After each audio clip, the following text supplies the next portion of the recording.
we don't take care of this now, soon, little Gamble here won't be able to get a nickel for his grandma. And I know you know what I'm talking about. Capitalism used to be the great hero of this country. And now it appears that capitalism has been replaced with a different ism. Much less capital, much more fash. And I can't stand it. It's bad enough. It's bad enough that every single thing you do is taxed. Existing is taxed. Buying, spending, owning. Lottery, It's ridiculous. The government says you need money but doesn't want you to have it.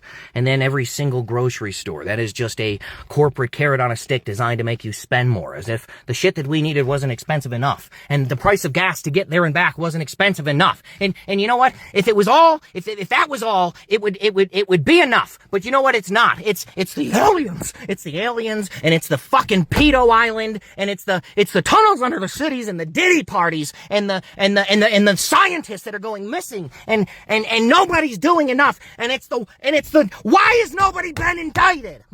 Why has nobody been indicted? You ask me why it's so serious. I'll tell you why it's so serious. Because of this shit show we're all living in.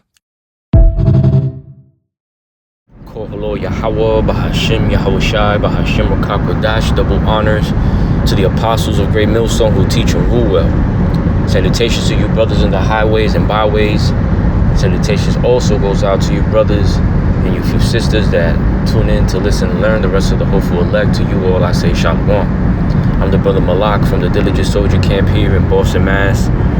As always, I pray this lesson be edifying. Alright?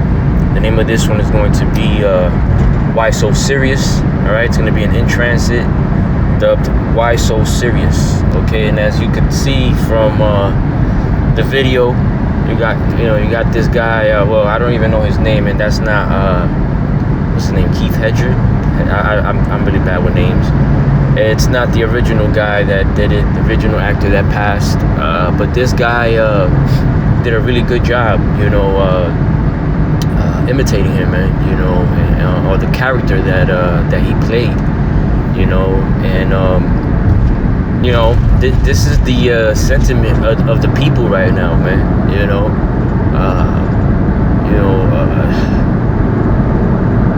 I want to say starting with Esau, man, but you Jakes that are joined onto them, you in the same boat, man. You in the same boat with these niggas, man. You have the same mentality, you think the same, you act the same. You want the same things, as far as like what this so-called society has to be like or offer, which at the end of the day is still under Edomite rule, which nobody will ever benefit, not so much legally but fairly, because there is no righteousness in this man's rulership, man, and the apostles, starting with the apostles of Great Millstone, or the elect, I should say, the hopeful elect, starting with the apostles of Great Millstone, have been warning, sounded the trumpet, the alarm for decades, airing Esau out, showing you what Esau is about, the way he just destroys people, destroys nations, the morality, that people have, and like I said, that warning has been so prevalent, man, that you can't hide your sins, man. You can't cloak them no more, you Jakes, man, that I joined on to these niggas, man. You're not taking heed to what anybody's saying, let alone the prophets. Okay, you see what's going on around the world and here and abroad, and it still doesn't move you to change, to consider anything that has been said by the prophets in the highways and byways, right in these streets, and by what Esau, even what Esau tells you, because Esau will tell you, the next demic is gonna make the first one seem like it was nothing, and you don't even take that serious. You don't believe what these people tell you. You don't believe what these people tell you they're going to do, much less the Lord, right? Let me just bring out a few scriptures. I'm not going to make this long at all, because this is the sentiment around the whole world, man. All right? This is Proverbs 29:2. It says, when the righteous are in authority, the people rejoice. Okay, we're far from that, you know. We haven't received our glory yet, right? We're still in these chains of darkness, still subject and pay tribute to Esau, right? Under his rulership. You know, the second covenant is not fully fulfilled, man. And you can easily see that. You can get locked up for shit that you're doing out here under Esau's laws. You still getting sick out here. You still receiving criticism from this truth. You still can't be a man, you know, in this society without women acting as if they could rule over you and tell you what to do. You a whole grown man, but you got this feeble ass woman, mentally and physically. Most of the time physically, because there's some big bitches out there, but you know, nonetheless, man, these broads is totally out of line, man.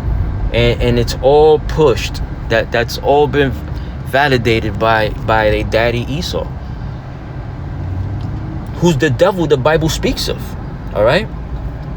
Proverbs 29:2 again. When the righteous are in authority, the people rejoice. Right. So we're not seeing that just yet. But when the wicked beareth rule, the people mourn. Right. Just like this guy was saying. You know, you're being taxed to live, man. These people are considering taxing the air you breathe. You know, they don't want you owning anything, because see, that was the old world, and for their new world way of things to exist and go about, everything has to be changed, man. From how you breathe, what you drink, how many times you drink it, how many times you eat, what you eat, you know, forced vaccines, taxes, as I was saying, you know, and all this wickedness going on, and nobody, especially, you know, with the whole JE files, and nobody being held accountable. What's her name, guy? What's this nigga's name again, too? The one that got locked up, JE, right? Epstein, his bitch got locked up, found guilty, convicted, and everything, and yet for trafficking, but not one person that she's trafficked any of her victims to have gotten locked up out here, man. You know, showing you that the new world to come that Esau is trying to push, there's not gonna be no such thing as holding them accountable for anything, right? You have to act and be out here the way they want you to be, and they'll be able to do whatever the fuck they feel like it, whenever the fuck they feel like it, and no one could say anything to them. You know, though that's their pride, and they're deceived by it, you know, pursuant to Obadiah, the book of Obadiah. You know, he believes that wholeheartedly, man. And this is who rules the people. So of course, you know, or who has rulership right now. So of course people are going to mourn, man. Because all this man came to do is to destroy. This is the book of John 10:10. It says, the thief cometh not, but for to steal, you know, transfer of wealth. That's what they're about to do. There's not going to be no more so-called middle class. It's going to be the filthy, dirty rich, and then everybody else. The thief cometh not but to steal and to kill. You know, this man's under this man's rulership, man, you know, just in the medical field, just in hospitals alone, more than 500,000 and maybe even millions, man, to tell the truth, because Esau's the same one that's giving us this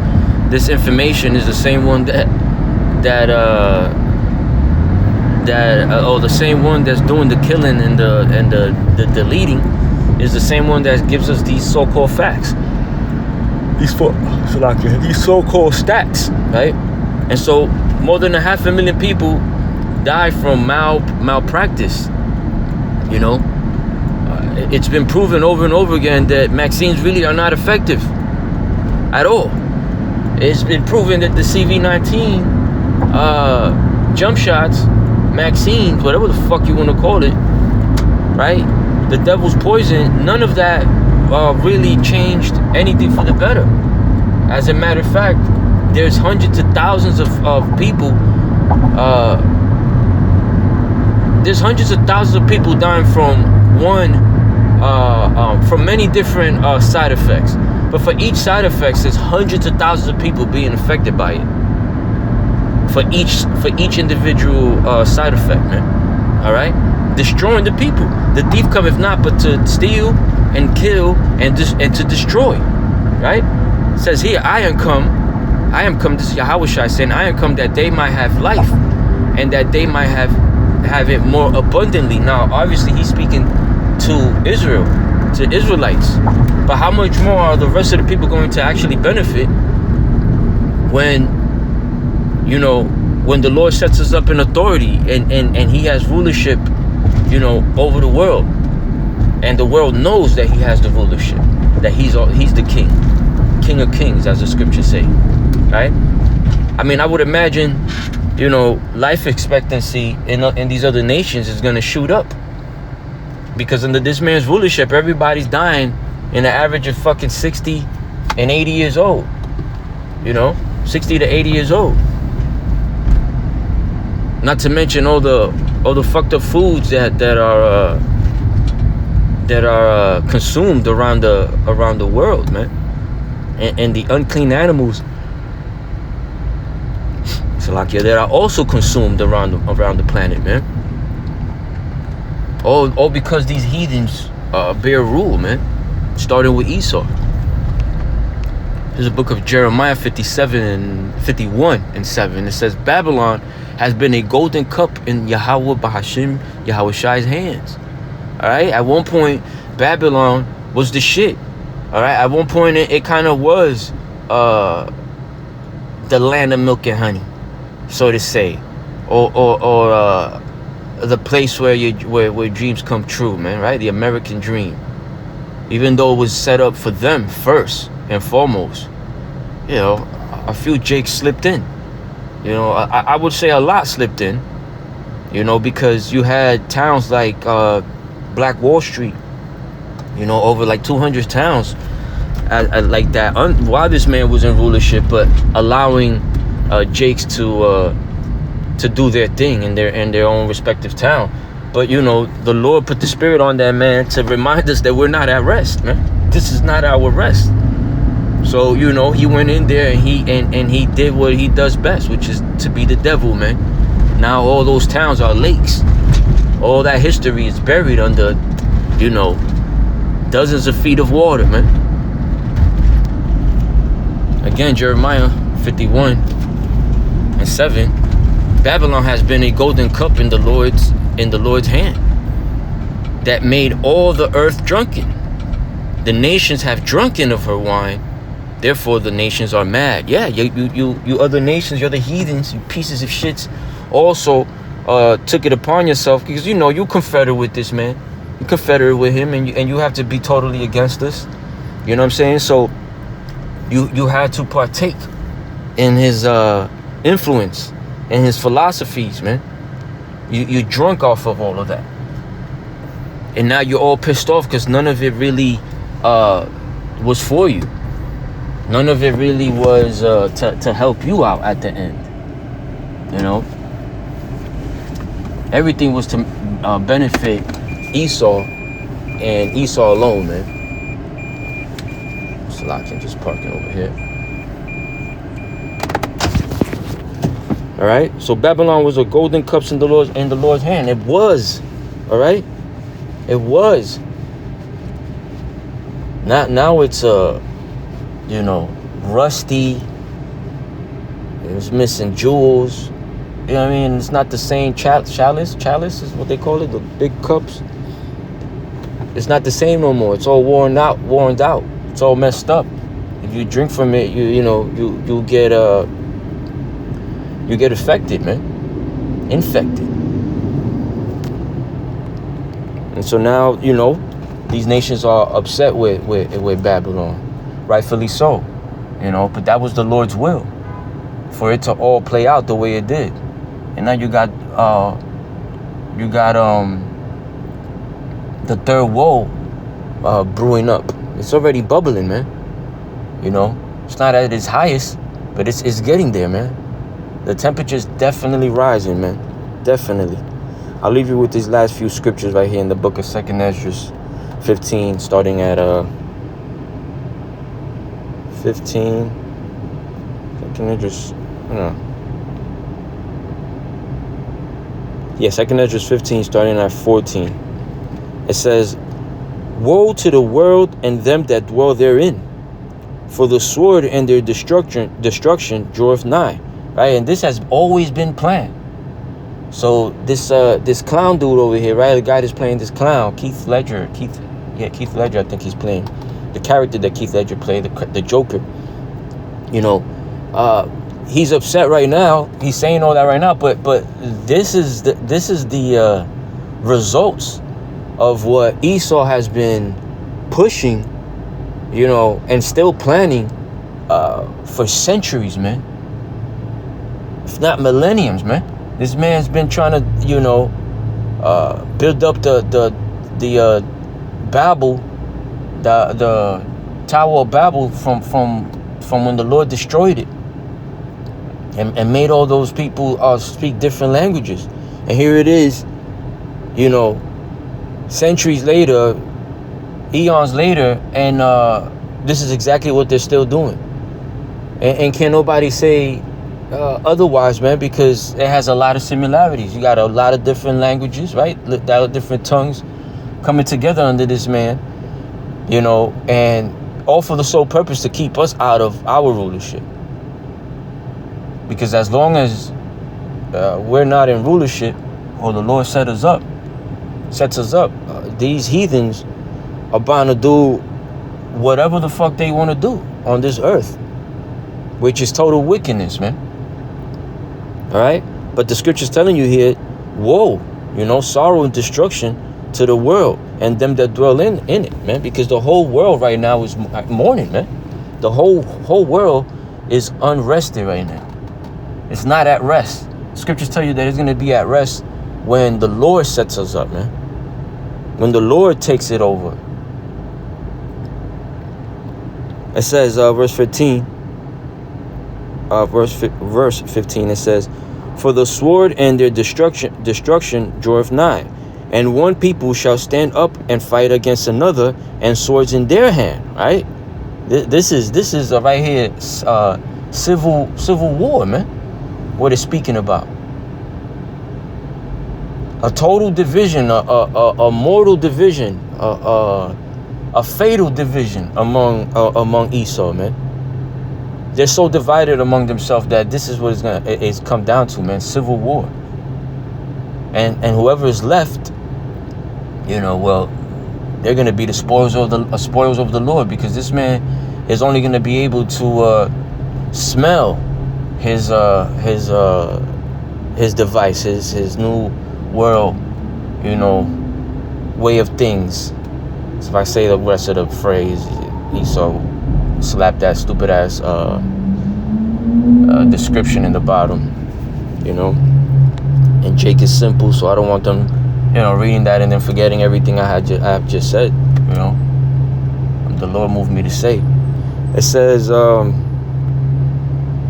for there shall be sedition among men, and invading one another. They shall not regard their kings nor princesses, going into the people in authority, right? Police officers and state troopers and sheriffs and representatives and congressmen and all these different folks, right? For there shall be sedition among men, and invading one another. They shall not regard their kings nor princes, And the course of their action shall stand in their power, because they're going to have the power to do what they want to do, man. They're not going to regard any type of laws anymore. They're just going to get at Esau and everything in between. Right? Which is why, if I'm not mistaken, militias were basically lawful under the Constitution, right? Because all the fuck shit that's going on, these militia groups should have been out, restoring order among their government, but they didn't. They're totally compromised. They're bought out by the small hats, man. It's crazy. The small hats got so much power that every Democrat voted to join the IDF and the U.S. military. I'm sure there's going to be some type of resistance within the U.S. military, knowing everything we know about these people. They're so-called the biggest allies to Babylon, but they're the biggest spies against Babylon. The ones that do the most damage against Babylon. And they've came out countless times in different videos, speaking and boasting against Babylon, man. How they run Babylonians. How they run Babylon, and it's a cash cow, and they're gonna, sell it off piece by piece to the highest bidder or whatever the fuck they. It's beautiful though to see, man, because this is the reap what you sow, man. You came over here and you took it by force, right? And now it's being taken from you by force too, and you can't do a goddamn thing about it, man. It says, verse 17, a man shall desire to go into a city and shall not be able to, right? Because there's gonna be tanks and roadblocks and all types of shit with dudes with big ass fucking machine guns and robots with mounted machine guns on them and drones and shit. You're not gonna be able to fly. You're not gonna be able to cross certain zones, man. And this has been Esau's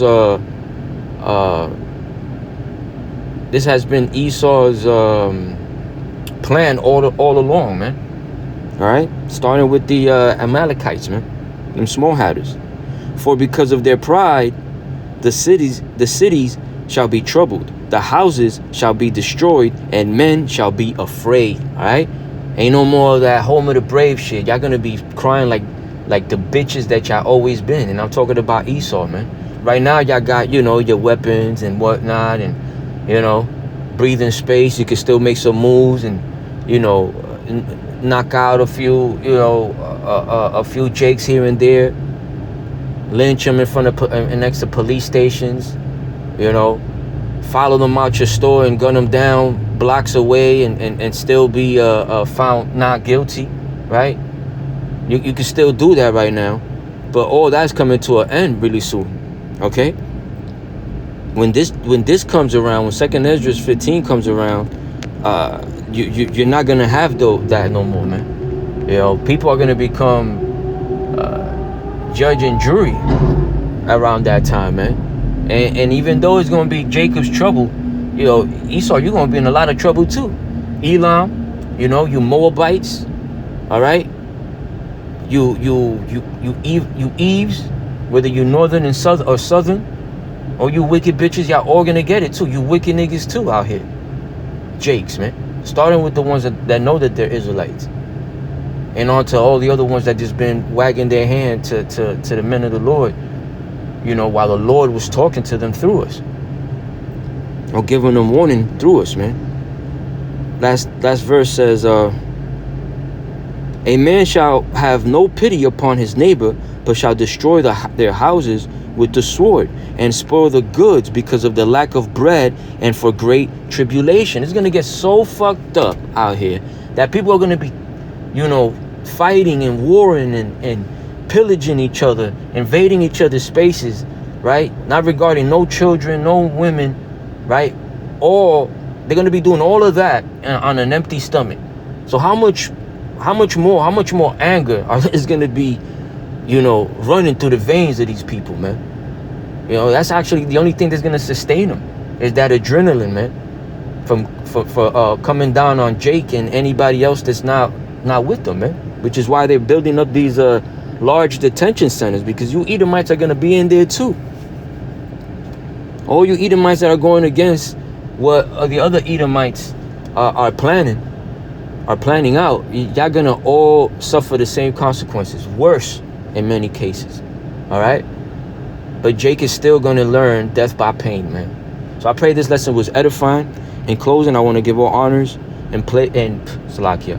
I want to give all honors and praises to Yahweh, Bahashim Yahawashi, Bahashim Rakakwadash. Double honors to the apostles of GMS who teach and rule well again. Salutations to you brothers in the highways and byways. Salutations to you brothers and few sisters that tune in to listen and learn. The rest of the hopeful elect. To you all I say Shalom, Ababa Bol, and Kwam Yasharala. Shalom.